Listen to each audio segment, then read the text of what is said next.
السلام علیکم ورحمۃ اللہ وبرکاتہ۔ محمد فاروق عرف بابو تنولی آپ کے سامنے شارٹ ویڈیوز لے کے آ رہا ہے، اس لیے کہ آپ جو ہے نا طویل ویڈیوز نہیں دیکھتے تو سنیے۔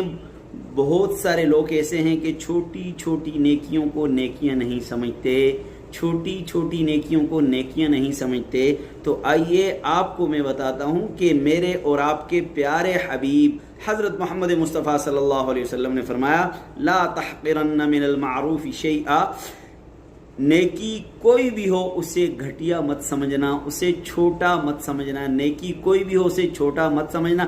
اگرچہ آپ اپنے کسی مسلمان بھائی سے ہنس مکھ سے ملتے ہو تو یہ بھی نیکی ہے۔ اگر آپ کسی اپنے مسلمان بھائی سے ہنستے ہوئے چہرے کے ساتھ ملتے ہو، کھلے ہوئے چہرے کے ساتھ ملتے ہو، کھلی پیشانی سے ملتے ہو تو یہ بھی نیکی ہے۔ تو اس نیکی کو بھی گھٹیا کم تر مت سمجھنا۔